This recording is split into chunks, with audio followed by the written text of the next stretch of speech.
like at the moment. So I said I had a feeling coming into these games that going into the final two of the day, we move over to Storm Point. We are going to see some heartbreak and some celebrations, of course, for those teams who make it through to the finals and those who find themselves in the last chance qualifier. But I mean, I've got to be honest, I'm not even looking at the top right now because of the craziness we've experienced in the last two games.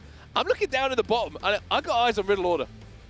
Riddle Order, can they do something a little bit different from what we saw in the previous game? They had their opportunity in the previous game. They were in a really solid spot, but then their day was ruined by Fnatic.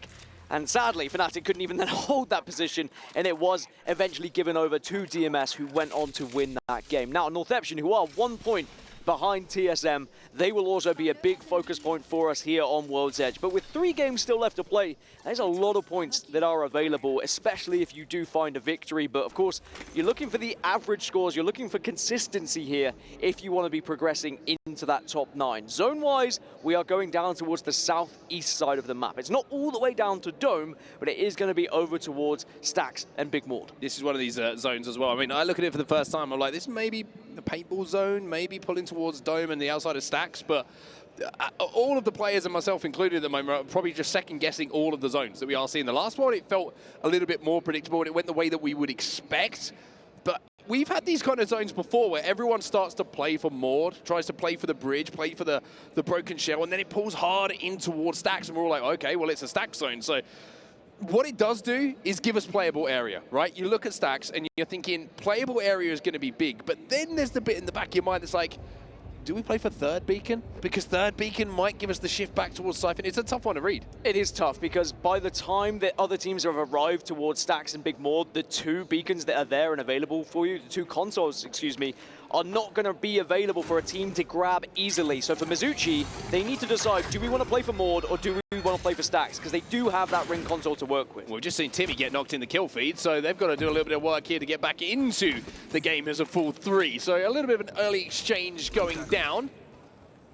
As we jump over to Mizuchi now, this is over round Big Mord, so maybe the Stacks team get a little bit too close and, well, some shots can be fired, shall we say. It was TIE from Geyser, got ring console information and decided they were going to push right down towards Big Mord and found Timmy, who was looking to get the ring console at Big Mord and was taken out because of it. And now Mizuchi needs to try and get that banner back to just get up to a full 3. It's not exactly going to be an enjoyable experience for them if TIE hold this correctly. And now TIE are inside of Big Mord, so their game plan has worked perfectly, right? They've managed to get the pick, they've managed to take the spot away, and we always talk about, like, it's great to have ring console, but if you have to overextend a little bit and your rotate gets cut by a team who's looking for it as well, then some trouble starts to come your way. It looks like Mizuchi might have been able to get the res in. You can see it happening right now, and Timmy will be back into the game. But the question is, do they get pushed now? Because they might get sandwiched if they do. And where do they go? Because now 2 other teams are already in Stacks, so they have lost priority position at Stacks. They've lost priority position at Mord. Northeption. Now they're going to have to take something here. Northeption, who we mentioned were 1 point behind qualification positions with 2 games to go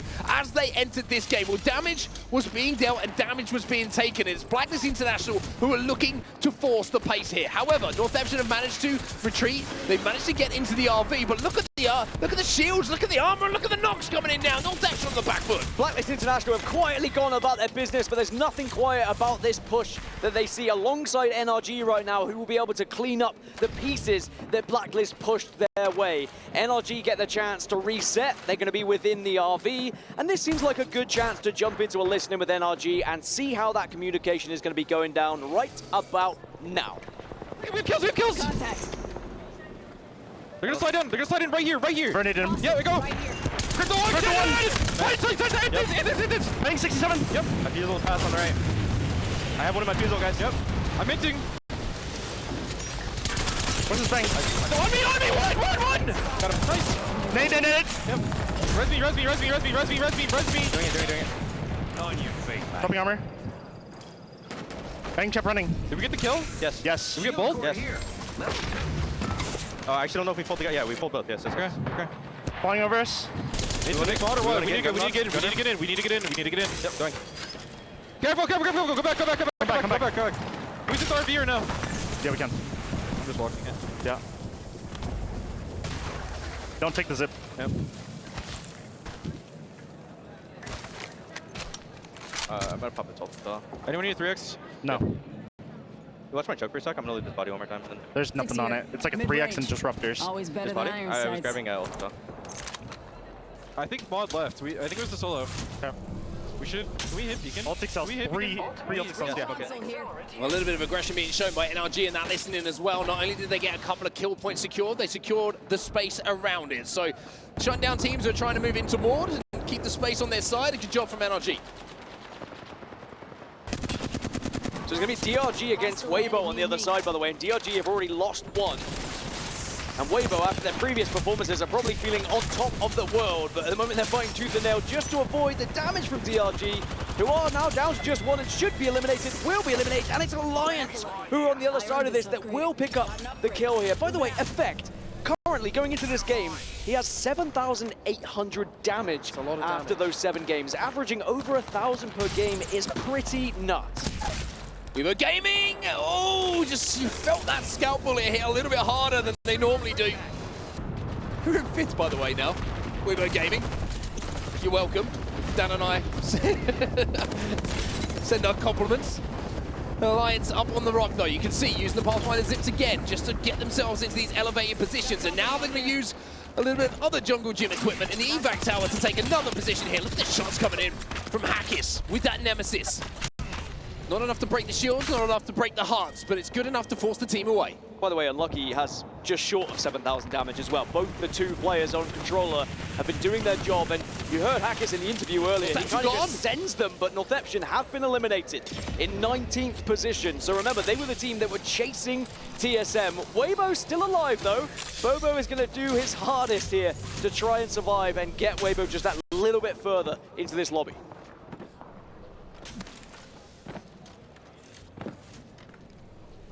Weibo, like you say, still alive and probably done enough of a job in the last few games to feel secure enough in their position to start thinking about qualification over survival in this tournament. TSM, though, this is the team who are probably feeling the pressure most here on this final game on World's Edge. 41 points is what they have as they hold down the 9th place position. Here's a replay just of the last members of Dragon Esports being eliminated.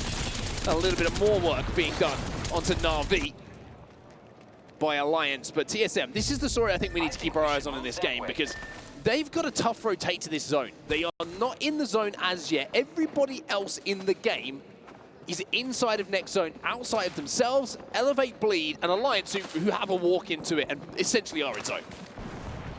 Well, good news for TSM is they would have seen Northeption eliminated in the kill feed, so they at least know they have a little bit of a gap and a little bit of a buffer and a chance to really separate themselves from that 10th position now.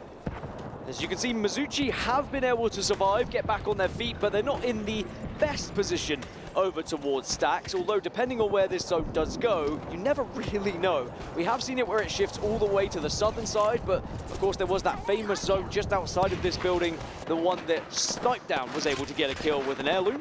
Just gonna say, by the way, Riddle Order, center zone. Just saying. 20th place coming into this. Yeah, they're playing down on low ground, but if that happens, by the way. Same as last time, though. Same as last game. Riddle Order have got to their position, but can they hold it if someone gets aggressive? Clearly, they have struggled so far in this series at having success in their 3v3s. Other teams have bullied them a little bit, and they need to be a bit stronger when it comes to those engagements. Well, it is going to be pulling towards the Stack side of things. When we look at our map overhead, it's giving that information to us. We were questioning, is this going to pull towards Siphon? Just to the fact that we've had a couple of funky pulls today, but the more traditional and expected zone is what a lot of the players have put their stock into, and that's where we find ourselves right now. A lot of teams already stacked up inside of Stacks. There's also a lot of sentence there with the word Stacks in it. Do you want to hit another one just for the sake of it? Please do. I won't. Stacked. It's just stacked in general. Well, I mean, speaking of stacked, we are going to see a lot of these areas around Stacks having several teams and several players on top of one another, which is going to make for a very exciting kind of last-ditch attempt at trying to get within zone, and also when that zone does force other teams in, you're going to maybe throw yourself into a building that could be occupied by many different teams. But at the moment, it's going to be a little bit of a breather for some of those teams that are already within Stacks. Of course, they will be firing shots off to one another, but unlikely we will have a fight at Stacks at the moment. Instead, it's going to be the surrounding areas where we will find the action as these zones close. I will say that one team in the lobby at the moment who is probably not living up to expectation is the team we just saw moving through Geyser, and that's Space Station Gaming. Coming into this game, they were in 12th position, outside of the qualification spots to the grand final, and for much of the North American season, were seen as the competitors to Falcons, the one who could push them the furthest when it came to those overall leaderboards. And they're going to have to show a little bit more. There's still some games to go. We mentioned how they could quite comfortably, after this game, be inside of that top 9. But the rotate coming in from TSM now, with the perk-based zip line to hit the balloon, and now they're making their play. You saw it is a heavy shift towards Stacks with that zone as well. So the teams that maybe had hoped it was going to be up towards Big Maud will not be able to find any sort of success there. As we checked in with some of the other squads that are now just flying in and finding a little bit of space. Oh, this is not good. They've lost one. This is not good. They fly into the tunnel, and Alliance were waiting. But even worse for TSM is that Elevate Bleed, they saw the rotate, they saw them fly through the skies and were shooting him in the back just as they landed as well. So TSM, little bit of a shambles there. Weren't able to see the position of Elevate, kind of flew in blind to the tunnel, and Alliance were waiting for it. And Alliance might just say, we'll leave this one to Elevate Bleed now. We'll allow them to be the sharks in the water, because Elevate Bleed naturally have to rotate this way, and they saw 2 members, only 2, going into that building from TSM. And even though they have a Watson, are you going to be able to survive? And will they be able to maybe even get that banner? Well, TSM are going to rethink things here, and we heard from Verholst how the man on your screen right now, Zapto, has been the one to take over the majority of the IGL duties. He's going to go for the banner right now. Shots coming in from Elevate Bleed, but if there's one legend you want in this position, it's going to be Bangalore to get the smokes down and help you on the cross. But Elevate Bleed are looking for these kills now. They smell blood in the water, and they want TSM dead. Alliance might have a peek at this, so Elevate Bleed do need to be careful, but Elevate know they're going up against a 2, but it is a Watson team you have to face. They're going to shot the back. The fences first. There's a lot of damage being done here by TSM. They're getting shot in the back here, Elevate Bleed as well, and it's Alliance who are moving in on this, and might have just saved TSM for a few moments. One team will fall inside of the building, it's Elevate Bleed, and as a 2, TSM will hold. Now, Alliance, what play do you make? Do you try and capitalize on the duo of TSM, or are you going to back up and play your spot? Well, TSM are going to be sandwiched, though, because it's not only Alliance. Virtus Pro also in the area watching over this, but now Space Station Gaming are behind Virtus Pro as well. No one can catch a break at the moment. No one has the chance to breathe, so it will allow Alliance to push in on TSM. Zap last alive, Reps has gone down. VP now trying to move in, and Zap with that smoke might have just forged an escape route for himself, as SSG is still thinking about what VP are doing. SSG down to a 2. 13th place overall for SSG, by the way. I think a lot of people would not have said that was possible at this point. This is mental on this western side. Alliance eventually are going to dip out and take their position back in the Vault Tunnel, but SSG are going to have a lot of high ground over the likes of Virtus Pro. Still one remaining player from TSM, like you mentioned. Zap just ratting away, hoping that he can survive and maybe escape to get into the top 10 for his squad. Zap just saying, I am but a rock formation, please leave me be. However, Seer, well, he's a popular pick at the moment, and it's for reasons like that. The scan's going to come in to reveal his position, but you can see the VP are worried of other teams around them at the moment. They want to deal with Zap, they want to take him out, but they don't want to expose themselves to SSG, who are up on the height. But the timing of this might be good, because SSG will have to move as the zone starts to close. VP also don't want to waste too much time here. They are going to most likely get this kill eventually, but all the while that Zap is holding them off, it is delaying their rotation, and it will be just adding to the likelihood of SSG being able to take them down on their move. Well, as we look at the other side of what is going to be our endgame position, as Zap is dancing around all of these VP members. The zone is going to be a hard stack zone. Zap going to have to pop the barrier here, just trying to exist as long as possible. And you've got to give him credit just for existing in this position. Nades coming in, arc stars, frag grenades. He's down to barely any HP whatsoever. The smoke's going to help with the health. The barret's going to help with the shields. He's still alive. He is just a thorn in the side of Virtus Pro now, and SSG should be able to mop up the pieces here. They have to leave. First Pro have to leave. They can't afford to watch this anymore. Well, they're going to hit the evac tower. They give up on it. They're going to go across the stacks and they blind fire in, and TSM is still alive. Zap And I tell you what, Zap is going to take it behind them. Zap will take it, and it is a ticket out, and maybe a ticket, maybe to the top 15 for TSM to try and secure another point. Remember, points are everything for TSM here, and Zap will do his best to try and survive. Well, Zap is surviving. He has done more than his job at this point. And look at this, he's still alive. By the way, for the craziness that we've just seen in this game, for the trades that we've just seen in this game, and how it felt like the action just sparked all of a sudden, we have 17 squads still remaining. Only 3 teams have been eliminated. It is going to be a northern stack zone, so it isn't going to pull all the way south. So that's great news for the likes of Mizuchi, Heroes, Na'Vi, DMS, ExoClan, and the remainder of TSM, because they're all in that area. The respawn comes through. There's going to be a lot of eyes on that respawn, and fun is deleted for NRG. So ExoClan up on the top of construction building at the moment. Shots coming in onto Alliance, I believe that is inside of that tunnel. Pretty darn good ones as well. Koi's going to go down for SSG, so SSG are just a solo now. And it could be another disappointing game for them. This is going to be absolute carnage, by the way. This might be one of my favorite end circles that we have on World's Edge, because there's so much different elevation, there's so many different playable areas that allows you to quite literally be stacked in stacks. And it means you have to be thinking on your feet. You have to have an IGL who is confident at calling the action as it arrives in front of you and calling those fights perfectly at the end of the game. Wave game has just been eliminated. Mizuchi now trying to just create a little bit of space around them. They will be safe inside of their building. How have gone as well. 15 squads now remaining in our lobby as round 5 will begin to close pretty darn soon. Turbocharger here for Waltzy as well. He's been doing some work with that Havoc and the triple taking the last few minutes in that kill feed. And of course, 15 squads means everyone gets 1 placement point. That's great news for TSM. When we look back at that 1 point that Zap has achieved, could it be the 1 point that keeps them in the grand finals or sends them to the grand finals after the 10th match? Still 2 matches to play after this one here, so a lot of points still available, but we know every one counts. Take yourself back to the start of this game. Timmy goes down, trying to hit a ring console right at the start, over at Stacks, over at Big Morn, excuse me. And then they're forced into Stacks after hitting the respawn. Then we're questioning, is this the best position for them? And now they find themselves inside of one of the only buildings that is going to be safe inside of this next zone. By the way, Space Station Gaming have been eliminated. Another rough game for them with 2 games to go. They have to pull off something special now. And Zap was still alive. TSM fans, Zap's your boy.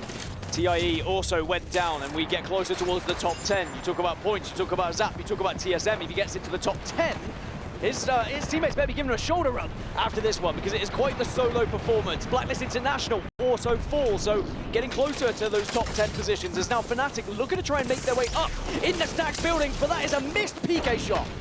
Very rare to see that from Yuka as well. Usually that man hits shots. Suzuki's going to get the kill, and now Leica on the flank with the Prowler gets the knock and plays his life beautifully as well. Fnatic have done enough damage here to claim this floor as their own and clear some space above them as well. Fnatic in 7th in the overall standings at the moment. A big game here for them might make them feel a little bit more comfortable. By the way, our 19th and 20th teams are both still just about alive. Heroes have lost a couple, but they're still in this lobby. And Riddle Order, 20th position, are certainly still fighting for this game. Hackers has just gone down. Waltzy also falls. So some of the big teams losing some of their big players, but ExoClan, 2nd place right now, still chasing Alliance, by the way, have a great position here. One of the best, actually. 2nd place overall, and just remember, this team was not going to be here until very, very recently. Stepping in for Passion UA, we send our love to those boys, of course, at any opportunity. Nocturnal as a solo as well here for NRG. Swings down onto the low ground, smokes himself out to try and survive. There's a lot of solos and duos available. Or should I say surviving in this lobby at the moment, and Nocturnal's one of them.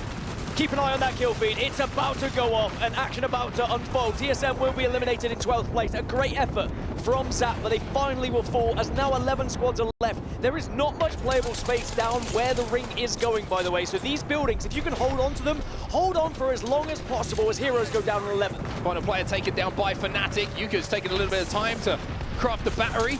We've seen that go badly, but luckily it only takes about half a second to craft them these days. Nocturnal still alive as a solo, by the way. Smoking himself out. Tiptoeing across the top, and It's giving me a throwback to when this man was dancing on a lamppost in the Pro League. He knows how to get it done as a solo, but this time the ask is too much. Too many eyes on him. The zone is about to force all these teams outside of the building, though. Na'Vi also fought, as did Mizuchi. They cannot rescue Timmy and get a top 5 finish, but now this is a chance for DMS to try and replicate what they did in the previous game. Can they go back-to-back and push themselves into the top 9 here? Great shots coming in from Ozus. It's going to be Alliance eliminated alongside Riddle Order, who going to the top 6, so craziness continues to happen. As we see the Acrobat start to perform here on the zip lines. Ozus, last player alive now for DMS. Fnatic still alive, still picking up kills. Satsuki going to be that player who manages to find one. VP, Pricey, still alive alongside 2 of his teammates as well. The Fnatic will be eliminated in the meantime, and don't forget about Ozus. Exo kind of gone as well. So much damage from Ozus, trying to keep them alive here for DMS, but it will fall down to 2 squads, and LGD look to have done it here, but there is still a job to do, and it might not be as easy as they first thought. Feiji might not be able to climb here, he might not be able to climb here in the zone! The zone is going to be the victor! But it's enough! The damage was already done! And my goodness! We talk about who wins games sometimes, we talk about the big moments, but all I can think about is what we've got to progress with, right? We've got 2 games to go, and this is going to be insane, these last 2 games. Take a guess where LGD were at the start of that game. 18th? 18th position, 20th just won, 19th just won, and now 18th just won. We are seeing the teams who were struggling at the start of the day finally